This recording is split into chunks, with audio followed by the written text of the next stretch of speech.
The only thing that I got officially from Twitter is an email, and that didn't really give any specific reason. So it sounds a bit strange to be fired for cause, but with no actual cause. So I'm still trying to find out what the actual reason is.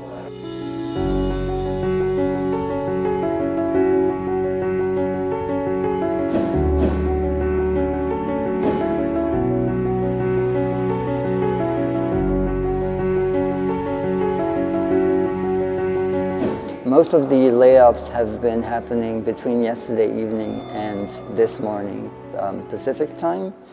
And what was, I don't know if it's atypical or if it's standard practice, but the only way people would find out would be not any phone call or any email from their employer or their boss, but just by seeing their work laptop automatically reboots and just go blank.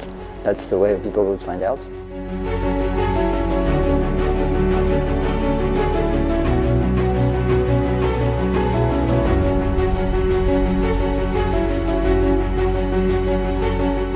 But when you have mass layoffs under the California WARN Act, you would need to get notification, and that's 60 days of notification.